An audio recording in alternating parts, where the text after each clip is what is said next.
السلام عليكم ورحمة الله وبركاته. عاملين ايه يا شباب؟ واهلا بيكم في فيديو جديد. لو ميزانيتك محدودة وعايز جهاز يشتغل معاك جيمنج ومونتاج فانت في المكان الصح يا صديقي. النهارده جايب لكم تجميعة بسعر 6000 جنيه او 120 دولار تقريبا. تجميعة هتديك اداء ممتاز سواء كنت محتاجها للجيمز او الشغل. في الفيديو ده هنعرف كل حاجة عن التجميعة دي سواء مميزات وعيوب وكمان اختبارات العاب، وكمان ايه قابلية التطوير في التجميعة. معاكم محمود ابو خطيب، وهنا في القناة مهتمين بالهاردوير وخاصة الناس اللي ميزانيتها قليلة. لو مهتم بالمجال ده انزل دلوقتي اشترك في القناة واعمل لايك للفيديو عشان تفيد غيرك. وقبل ما نبدأ الفيديو لازم ندعي لاخواتنا المستضعفين في كل مكان. اللهم ارحم شهدائهم واشف مرضاهم. وصلى على النبي يا صديقي عليه افضل الصلاه والسلام. ويلا بينا على الفيديو بتاعنا. تعالى بقى يا صاحبي نبدا باول قطعه معانا في التجميعه، الا وهي المعالج. والمعالج اللي معانا النهارده هو الانتل زيون اي 3 1246. انت دلوقتي بتقول لي يا محمود اخترت المعالج ده تحديدا؟ هقول لك الاجابه يا صديقي، بس لما نقول مواصفات المعالج. المعالج اللي تم اصداره في 2014 وبدقه تصنيع 22 نانومتر، وبيجي ب 4 كور و8 ثريد، وبتردد اساسي 3.5 جيجا هرتز، وبيوصل ل 3.9 جيجا هرتز، وبيسحب 84 واط، وبيجي بكارت داخلي اسمه انتل اتش دي جرافيك ب 4600، وبيدعم رامات دي دي ار 3 بسرعه 1600 ميجا هرتز، وبيشتغل على سوكت ال جي اي 1150، السوكت اللي بيشغل معالجات الجيل الرابع. وكده نكون خلصنا من مواصفات المعالج. نيجي بقى لاجابه السؤال، انت ليه اخترت المعالج ده تحديدا؟ واول سبب خلانا اختار المعالج ده يا صديقي سعره المناسب، لانه المعالج ده نفس اداء الاي 7 4790 وكمان بسعر اقل بكتير، ويعتبر الاثنين نفس المواصفات بالظبط. بس الفرق الوحيد التردد، لان الاي 7 4790 بيوصل ل 4 جيجا هرتز، وكمان المعالج ده اعلى من اي 5 سادس واي 5 7 كمان. بس المعالج ده مصمم اكتر للسيرفرات والشغل التقيل. وبالنسبه للكارت الداخلي اللي في معالج الزيون افضل من الكارت الداخلي اللي في معالج اي 7 4790. بس الخلاصه ان المعالجين نفس المواصفات، بس المعالج الزيون فيه مشكله انه المعالج العمر الافتراضي ممكن يكون اقل شويه، لانه اغلبيه معالجات الزيون كانت شغاله لفترات طويله. بس في النهايه مازال معالج كويس وبقدم قيمه كويسه بالنسبه لسعره، وسعره في حدود 900 1200، وده اقصى سعر ليه. وانا لقيته عند اغلبيه التجار ب 1000 جنيه، على عكس الاي 7 4790 اللي سعره بيوصل 1800. وندخل بقى على تاني قطعه معانا وهي البورده. والبورده اللي معانا هي الاتش 81، بورده اقتصاديه وكويسه. والبورده دي بتدعم معالجات الجيل الرابع، وهتشغل المعالج اللي معانا النهارده، لانها بتدعم سوكت ال جي اي 1150، وبتدعم رامات دي دي ار 3 بسرعه 1600 ميجا هرتز. والبورده دي خيار مناسب جدا بالنسبه لسعرها، وسعرها في حدود 1000 جنيه. وندخل على تالت قطعه معانا وهي الرامات. هتجيب رامات 16 جيجا بسرعه 1600 ميجا هرتز، سعرها في حدود 700 ل 800. ونيجي بقى للكيسه والباور. في الميزانيه ديت مش هنجيب كيسه ار جي بي، في الميزانيه ديت اللي يفرق معانا الاداء وليس الشكل. عشان كده هنجيب اي كيسه عاديه في حدود 600 جنيه، وتكون مساحتها كويسه. وبالنسبه للباور هنجيب باور 400 واط من اي شركه كويسه زي كولر مصر او اي شركه تانية كويسه. وبالنسبه للتخزين هنجيب هارد 500 جيجا اتش دي دي للويندوز والداتا، وسعره في حدود 300 جنيه. وندخل بقى لكارت الشاشه، وعندنا خيارين من كروت الشاشه، هات اللي يناسبك. اول خيار هو جي تك 960، والتاني هو الار اكس 560. وانا قارنت الكارتين دول مقارنه كامله في فيديو افضل كروت الشاشه للكيسات الاستيراد، هسيب لك الفيديو في الوصف لو عايز تشوفه. بس الخلاصه ان الار اكس 560 بيدعم معماريات اكتر وبكفاءه اعلى وبسعر اقل، بس جي تك 960 افضل في الالعاب عموما.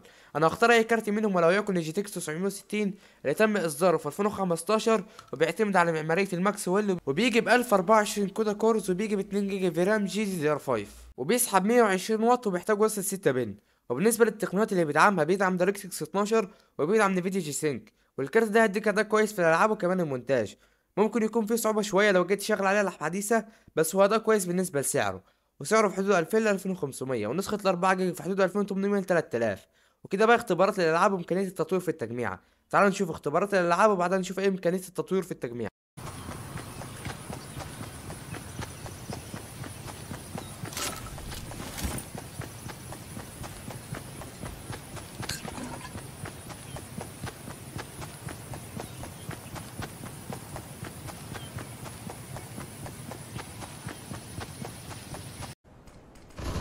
I'm throwing a grenade.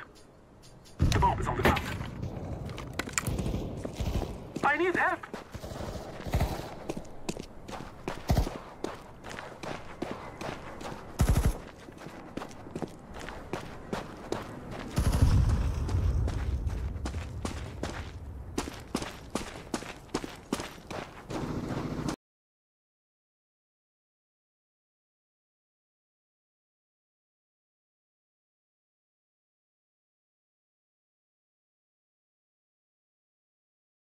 وزي ما انت شايف قدامك يا صديقي، ده اختبار العاب للعبه جي تي اي 5. التجميع جايبه ارقام كويسه جدا. ومعلش عشان انا كتمت صوت اللعبه عشان فيه موسيقى، وهسيبك بقى تشوف باقي التست.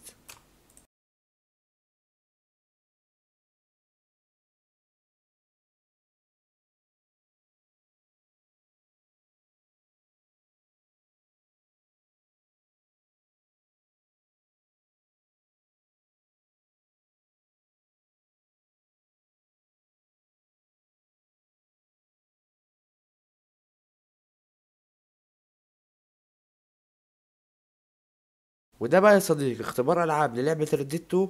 التجميع جايب اداء كويس زي ما انت شايف قدامك، وبرضه كتمت صوت اللعبه لان اللعبه فيها موسيقى.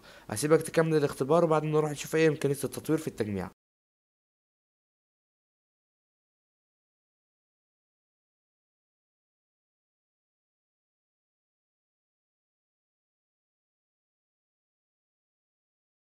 وبعد ما شفت اختبارات الالعاب يا صديقي اكيد قررت اشتري التجميع دي ولا لا. وندخل بقى على امكانيه التطوير في التجميع. اول حاجه تطور كارت الشاشه، يعني عندك معالج كويس يقدر يستحمل كارت زي جي تي اكس 1660 سوبر، وهتجيب اس اس دي 128 جيجا للويندوز والبرامج الخفيفه، وتخلي 500 جيجا اللي في الجهاز الداتا بتاعتك. ممكن تغير الكيس عشان التهويه تكون افضل. وتعالوا كده راجع على مواصفات التجميع كلها تاني. المعالج اللي معانا هو الانتل زيون اي 3 1246، معالج كويس وبقدم قيمه كويسه وسط سعره. وبوردة اتش 81 بوردة اقتصادية ومناسبة للمعالج اللي معانا. ورامات 16 جيجا تكون كافية للجهاز سواء جيمنج ومونتاج. والكيسة هتكون كيسة عادية في الميزانية ديت، مش هيفرق معانا الشكل، المهم الأداء. والباور معانا 400 واط هيكون كافي لمكونات الجهاز وخاصة كارت الشاشة. والتخزين 500 جيجا. ولو تعرف تزود وتجيب اس اس دي يكون كويس وهيفرق معاك جدا في سرعة الجهاز. يعني يكون عندك اس اس دي للويندوز والبرامج 500 جيجا للداتا بتاعتك. وكارت الشاشة هو جي تي اكس 960، كارت كويس وبقدم أداء كويس بالنسبة لسعره. ومعانا خيار تاني هو الاركس 560. الكارتين ممتازين، اختار الانسب ليك على حسب احتياجاتك. وبس كده يا صديقي، ومعلش لو الصوت فيه مشكله، مش عارف اعمل ايه للبرد ده والله. في النهايه لو كنت بتدور على تجميع ممتازه للجيمنج والشغل في نفس الوقت وميزانيه تحت 6000 جنيه، التجميع دي هتكون الاختيار الافضل ليك. احنا قدمنا لك كل المواصفات بافضل سعر مقابل الاداء عشان تقدر تلعب وتشتغل بدون اي مشاكل. ما تنساش تسيب لنا رايك في التعليقات، ولو عجبك الفيديو انزل دلوقتي اشترك في القناه، وسلام يا صاحبي.